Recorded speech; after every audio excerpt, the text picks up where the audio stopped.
위기의 승부사이자 은둔의 경영인으로 평가를 받은 삼성그룹 이건희 회장. 한 기업의 역사를 넘어서 한국 경제에 굵직한 이정표를 남겼는데요. CEO 스코어 박주근 대표와 이건희 회장의 발자취를 짚어보도록 하겠습니다. 어서 오세요. 네, 안녕하세요. 네. 이건희 회장을 수식하는 단어들을 나열하자면 상당히 이제 많이 있다고 생각이 드는데 역사 네. 속에 어떤 사람으로 기억이 남을까요? 가장 대표적인 수식어라면 어떤 게 있을까요? 한국 기업에서 혁신적 기업가, 혁신적 기업가. 예, 그리고 퍼스트 무버 이렇게 저는 정의를 하고 싶은데요. 이유는 이건희 회장이 경영하기 전에 한국의 대부분의 기업은 선진 기업을 열심히 추종하고 따라가고 패스트 팔로우하는 예. 거기에 매몰되어 있는 경제 구조였다면 이건희 회장의 93년 프랑크푸르트 선언 이후에 지금의 우리가 초일류 기업을 보고 있듯이 뭐 BTS가 세계를 선도하는 예. 이런 일들이 우리도 퍼스트 무브가 될 수 있는 그게 가장 혁신적이었던 그 일을 했던 혁신적 기업가라고 정의할 수 있을 것 같습니다. 그리고 이제 많이 회자되던 수식어가 바로 은둔의 경영인입니다. 네. 그만큼 뭐 사생활을 공개도 잘 안 하고 네. 말수도 적고 뭐 이런 네. 부분이 두드러졌었는데 네. 재계에서는 뭐 개인적인 평판은 어떤 얘기들이 나오나요? 많은 오너 경영인들이 예. 잘 드러내기를 싫어하시죠. 예, 잘 드러내지 않고 대부분의 경영인들이 나서기보다는 은둔을 많이 현재의 오너들도 예. 택하고 있는데 반면에 이건희 회장의 경우에는 필요한 때는 분명히 나오신 것 같고 그리고 이 사고가 일반인들이 생각하는 이상의 어떤 혁신적인 사고는 분명히 있었던 분 같습니다. 예. 오랜 기간 이제 투병 끝에 네. 별세를 했습니다. 그리고 경영 일선에 있을 때도 폐암 수술도 받은 적이 있잖아요. 그렇습니다. 건강 문제는 항상 좀 이슈였던 것 같아요. 네, 우선 99년도에 폐암 수술을 했죠. 그래서 이건희 회장이 또 휴가지나 이런 데를 보면 하와이나 이런 데 많이 가신 이유가 예. 따뜻한 곳에 가서 이 폐암 수술 이후에 이런 관리를 하신 걸 알 수가 있고요. 그러다가 2014년 5월이었죠. 심근경색으로 급성 심근경색으로 밤 9시경에 이제 병원에 실려가서 스텐스 삽입 수술도 하고 예. CPR까지 해서 한 6년 5개월간 현재까지 뭐 가끔 뉴스에는 이제 뭐 재활도 하고 있다고 예. 하다가 이번에 이렇게 별세를 하신 것 같습니다. 뭐 워낙에 관심이 많은 인물이다 보니까 뭐 위독설도 있었고 뭐 그렇습니다. 재활설도 있었고 네. 여러 가지 얘기가 있었는데 어떻습니까? 지금까지 그 6년간의 그 시간은 뭐 어떤 관리가 이루어졌고 어떤 증세가 있었던 건가요? 어떤 얘기들이 전해지고 있습니까? 뭐 정확한 팩트는 그쪽 예. 삼성에서 밝히지 않기 때문에 알 수는 사실 예. 없지만 중요한 것은 6년 이상의 시간을 물론 이건희 회장이 은둔의 경자라고 하긴 하지만 6년 이상의 생활을 병원에서 누워서 뭐 여러 가지 했다는 것은 그 자체가 사실은 비밀스러웠던 거죠. 그리고 그것 때문에 오히려 언론에서 뭐 위독설, 뭐 사망설 예. 여러 번 나왔던 이유도 바로 예. 그런 것 같은데 중요한 것은 삼성에서 공식적인 어떤 이 과정들을 밝기 전까지는 사실은 알 수는 없는 부분 같습니다. 예. 이건희 회장의 일생에서 빛과 그림자가 분명히 있었습니다. 네. 먼저 이제 경영 성과 부분을 안 짚어볼 수가 없는데요.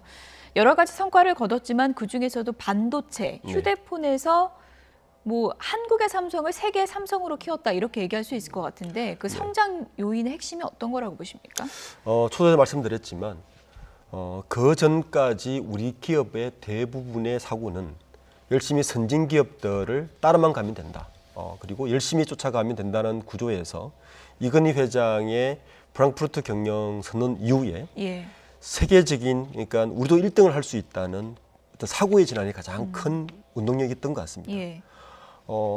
열심히 따라만 가는 경영 방식과 그 지금은 굉장히 미미하지만 우리가 1등을 하려면 어떻게 해야 되는데가에 대한 사고는 방법 자체가 전혀 다르게 혁신적으로 바뀌는 거죠. 저는 이건희 회장의 가장 큰 공적은 바로 이런 사고의 전환. 물론 그 사고의 전환 때문에 프랑크푸르트에서 뭐 마누라와 자식 빼고는 다 바꾸라 말까지 예. 나왔던 것도 바로 이런 맥락인데 이것이 현재의 삼성전자가 초일류 기업, 그러니까 반도체에서는 글로벌 넘버원이 이미 된 상태고요.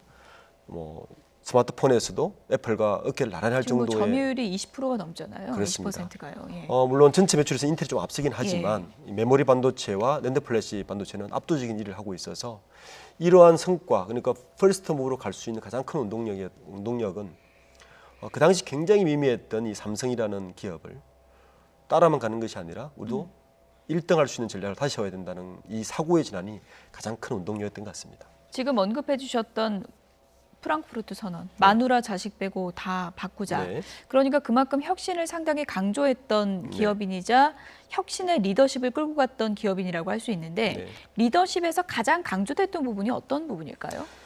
삼성의 리더십의 첫 번째는 일등주의죠. 1등주의요. 네, 일등주의입니다. 그러니까 일등주의라는 것은 단순히 뭐 1등을 하자는 주의가 아니고 그러니까 1등이 되기 위한 거와 2등, 3등과는 사고가 전혀 다르게 접근을 합니다. 그러니까 상품을 만들 때나 서비스를 할 때나 모든 것에서 그러니까 퍼스트가 되기 위한 사고는 전혀 다르게 하기 때문에 왜냐하면 이 3등의 사고는 1등을 열심히 추종하고 따라가고 이런 사고였다면 1등이 되려고 하면 사고가 전혀 다른 방법이 생기는 거죠. 이것이 현재 삼성을 이끌어왔던 거고 지금도 삼성이 초일류 기업으로 성장할 수 있었던 가장 큰 원동력이었고 지금도 그 방법을 고수하고 있는 것 같습니다. 아버지 이병철 회장보다 그런 부분에서는 더 높게 평가하는 부분도 있던데 어떻게 네, 보십니까? 그렇습니다. 이병철 회장의 역할은 삼성그룹을 창업하시고 초석을 낳았다고 본다면 예.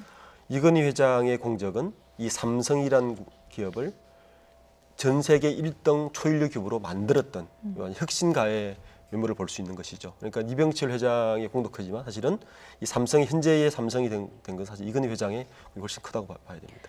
지금 이제 언급해 주신 그런 눈부신 성과도 분명히 있지만 그 뒤에 그림자도 또 짙었던 게 분명히 있습니다. 네. 삼성 반도체 백혈병 발병도 있었고요. 그리고 이제 문호조 경영에 대한 또 비판도 꾸준히 있었고요. 그렇습니다. 이 부분에 대해서는 어떻게 평가를 하십니까? 삼성이 저렇게 이제 초일류 기업이 되는 데 있어서는 예. 사실은 물론 이건희 회장의 공지도 크지만 그 안에 있는 근로자 그리고 각 이해 당사자들이 굉장히 많지 않습니까? 이러한 부분들의 공직도 사실은 빼놓을 수 없는 부분인데 예.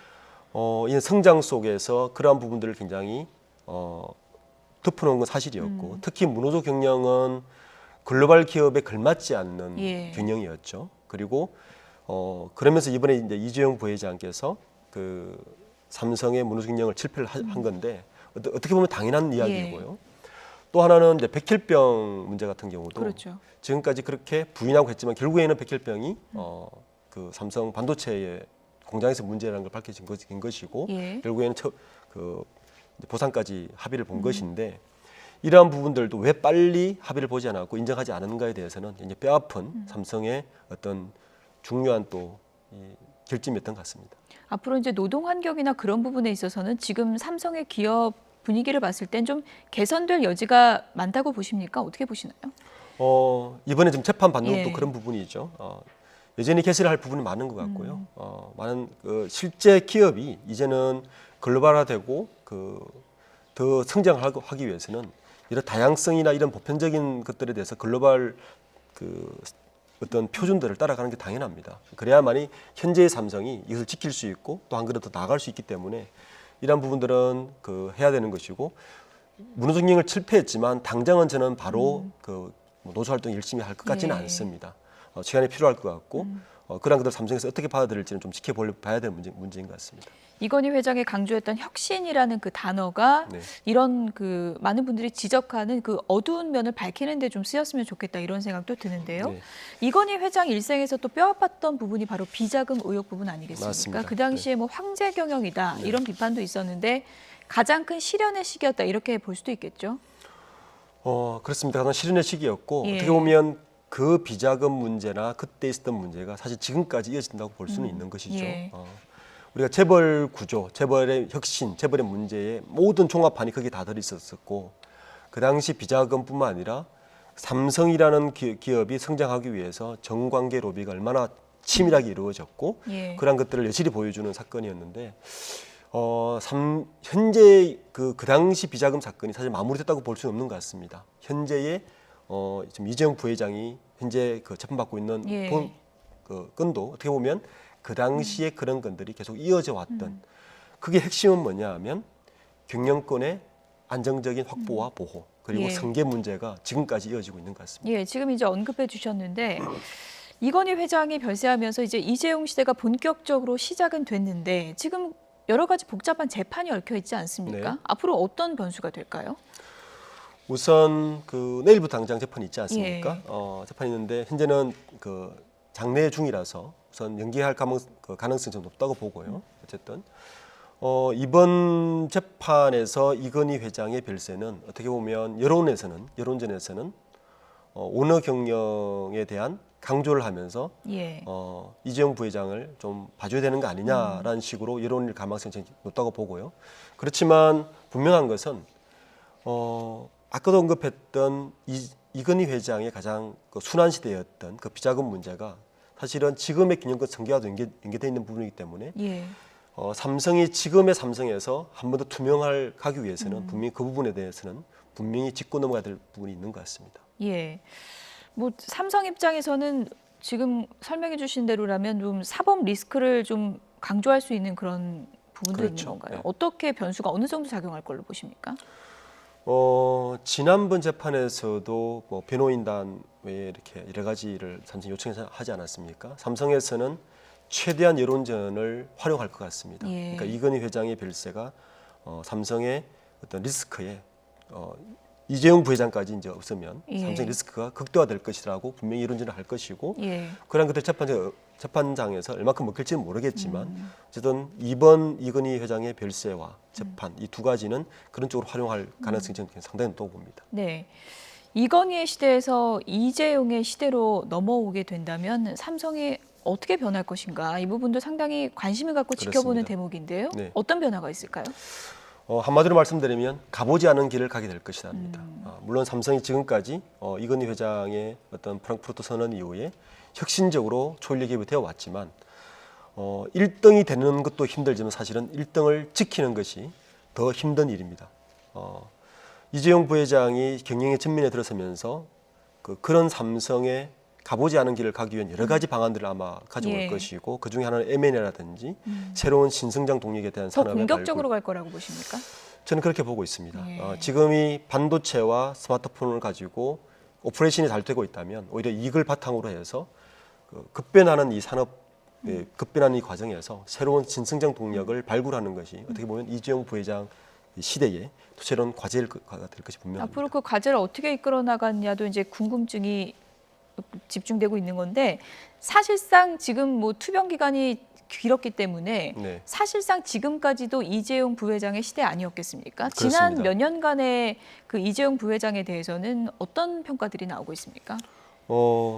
괜히 과도기였던 것 같은데요. 예. 이건 회장이 병상에 눕고 난 후에 실질적인 공정거래위원회에서도 사실은 동일인 지정을 이재용 부회장 하지 않았습니까?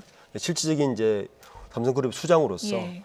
이끌어왔는데 두 가지인 것 같습니다. 우선 신성장 동력 산업에 대한 아직 가시적인 결과는 아직 없었다. 예.